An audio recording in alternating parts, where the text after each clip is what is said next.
A nossa videoaula de hoje vai falar sobre os números na forma decimal. Vamos começar? Antes de falarmos sobre os números decimais, vamos relembrar o que são frações decimais. Vocês ainda se lembram? Frações decimais são aquelas frações cujos denominadores sejam 10, 100 ou 1000. Então, vamos ver alguns exemplos de frações decimais e como nós fazemos a leitura delas. Então, este primeiro exemplo aqui, nós temos o numerador 1 e o denominador 10. Então, eu vou fazer a leitura de 1/10. Nesse segundo exemplo, eu tenho o numerador 4 e o denominador 100. Como é que eu vou fazer essa leitura? 4 centésimos, muito bem! E agora, nessa daqui, o numerador é 7 e o denominador é 10. Eu vou ler 7 décimos. Neste último exemplo aqui, o numerador é 15 e o denominador é 1000. Então, como eu leio? Isso, 15 milésimos, muito bem! Mas qual será a relação existente entre as frações decimais e os números decimais? Bom, a relação é que as frações decimais, elas podem ser representadas por números decimais. Então, vamos observar agora o quadro abaixo para entender isso um pouquinho melhor. Do lado esquerdo do quadro, nós vamos ter os números escritos em forma de fração decimal. E do lado direito, nós vamos ter a representação deste número na forma de um número decimal. Então, o primeiro exemplo aqui, eu tenho a fração decimal 9 décimos. 9 décimos eu posso representar escrevendo o número 0,9, que eu também vou ler 9 décimos. Neste exemplo aqui, eu tenho 23 centésimos. Então, isso quer dizer que na forma decimal eu vou escrever 0,23 e vou ler 23 centésimos. Agora, vamos ver um exemplo com denominador 1000. Então, agora eu tenho aqui 1 milésimo. Eu posso representar através do número 0,001 e eu leio também 1 milésimo. Agora, como é que eu sei quantos algarismos eu vou ter que colocar depois da vírgula? Vamos prestar atenção nessa dica aqui embaixo. No sistema de numeração decimal, cada algarismo dos números que nós vamos estudar ocupa uma ordem ou posição com as seguintes denominações. Até aqui, nós só conhecíamos os números que tinham a sua forma inteira. Então, eu conhecia os números que ocupavam a ordem da unidade, a ordem das dezenas, a ordem das centenas, das unidades de milhar e assim sucessivamente e infinitamente. A partir de agora, nós vamos ter uma amiga, que é a vírgula. A vírgula vai determinar que tudo que está antes dela, ou seja, do lado esquerdo da vírgula, é chamada de parte inteira daquele número. Tudo que está depois da vírgula é chamada de parte decimal. Então, nós vamos conhecer agora as seguintes ordens ou posição. Nós temos os décimos, que é quando tem uma casinha ou um algarismo depois da vírgula. Os centésimos, que é quando eu tenho 2 algarismos depois da vírgula. E temos o milésimo, que é quando nós temos 3 algarismos depois da vírgula. Então, essas 3 ordens aqui, ou posições, elas são as partes decimais do número, ok? Agora, vamos ver como nós realizamos a leitura dos números na forma decimal. É bem fácil, é só prestar atenção. Então, vamos lá. Primeiro, a gente vai ler a parte inteira do número. E depois vamos ler a parte decimal, acompanhada das palavrinhas décimo, centésimo ou milésimo, dependendo do número de casas decimais. Então, vamos ver agora os exemplos abaixo. Nesse primeiro exemplo, eu posso observar que antes da vírgula eu tenho o algarismo 1. Então, eu vou ler 1 inteiro e depois da vírgula eu tenho apenas um algarismo. Então, eu vou falar 8 décimos. Então, na hora que eu for ler o número todo, eu vou falar 1 inteiro e 8 décimos. Vamos para o segundo exemplo. Agora, eu tenho, antes da vírgula, o algarismo 3. Então, ali eu posso dizer que eu tenho 3 inteiros. Depois da vírgula, eu tenho 2 algarismos. 2 algarismos já me lembra centésimos. Então, eu vou ler o número todo e colocar a palavrinha centésimos. Então, vai ficar 3 inteiros e 25 centésimos. No terceiro exemplo, nós temos agora, antes da vírgula, o número 8. Depois da vírgula, eu tenho 0, 1. Então, eu vou ler 8 inteiros e 1 centésimo.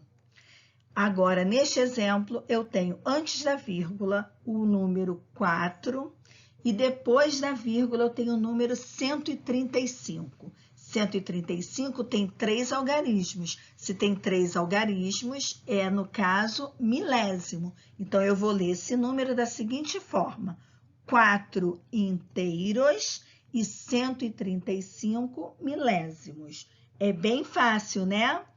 Então, quando a parte inteira do número for 0, eu vou ler apenas a parte decimal, da seguinte maneira, aqui. Eu tenho o 0 na parte inteira e tenho 7 na parte decimal. Eu não leio 0 inteiros e 7 décimos. Isso está errado. Eu vou ler apenas 7 décimos.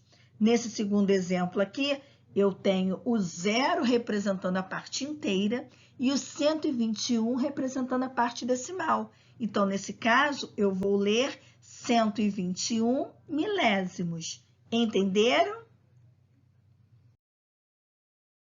Vamos falar agora dos décimos, que é a primeira ordem depois da vírgula, ou seja, a primeira ordem da parte decimal.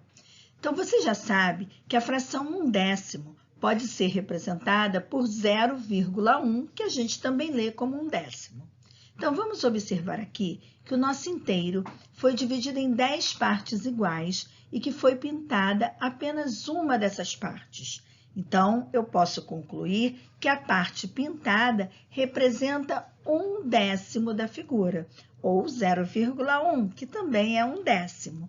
Então, vamos agora observar este quadro abaixo, onde nós vamos ter os números na forma de fração, como eles são escritos na forma decimal e como fazemos a leitura desses números. No nosso primeiro exemplo, eu tenho como fração o numerador 2 e o denominador 10. Esta fração pode ser representada como 0,2. E em ambas as formas, eu vou ler como 2 décimos. Nessa segunda fração, eu tenho o numerador 10 e o denominador também 10. Já sabemos que quando o numerador ele é igual ao denominador, eu tenho aí a unidade. Então, no caso, a forma decimal deste número vai ser igual a 1. E eu vou ler esse número como 1 inteiro. Neste terceiro exemplo, eu tenho como numerador o número 37 e o número 10 como denominador. Eu vou representar este número na forma decimal como 3,7. Quando eu for ler, eu posso ler de duas maneiras. Eu posso ler como 37 décimos, ou então eu posso ler como 3 inteiros e 7 décimos. Ambas as formas estão corretas, tá? Vamos ver, então, como nós representamos os números graficamente na forma de fração e na forma decimal.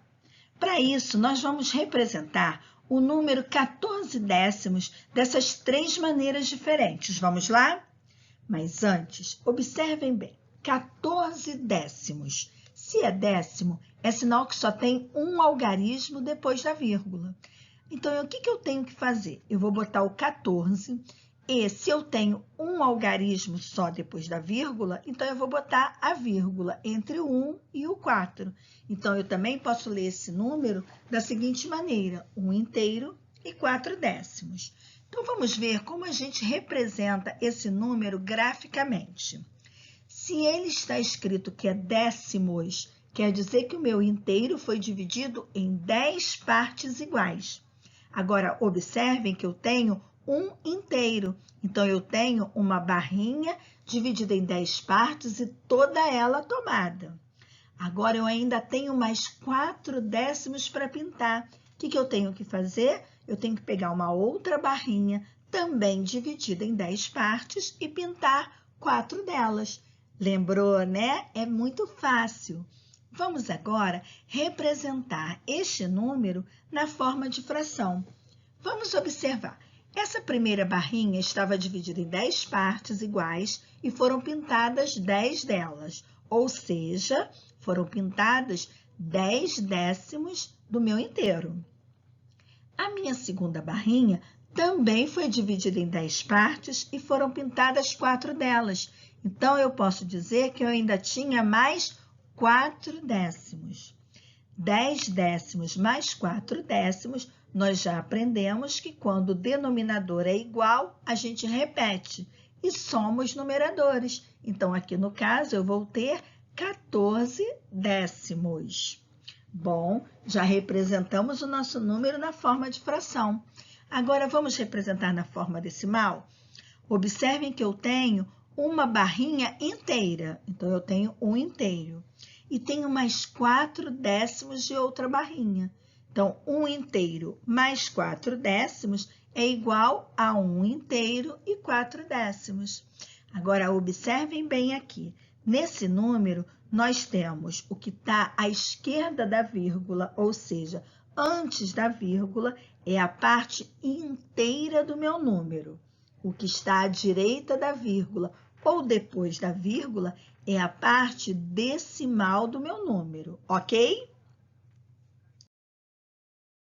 Agora, que tal nós colocarmos em prática tudo aquilo que nós aprendemos na aula de hoje? Eu tenho certeza que vocês vão fazer com a maior facilidade os exercícios propostos, ok? Então, um grande beijo para vocês, fiquem com Deus e até a nossa próxima videoaula. Tchau!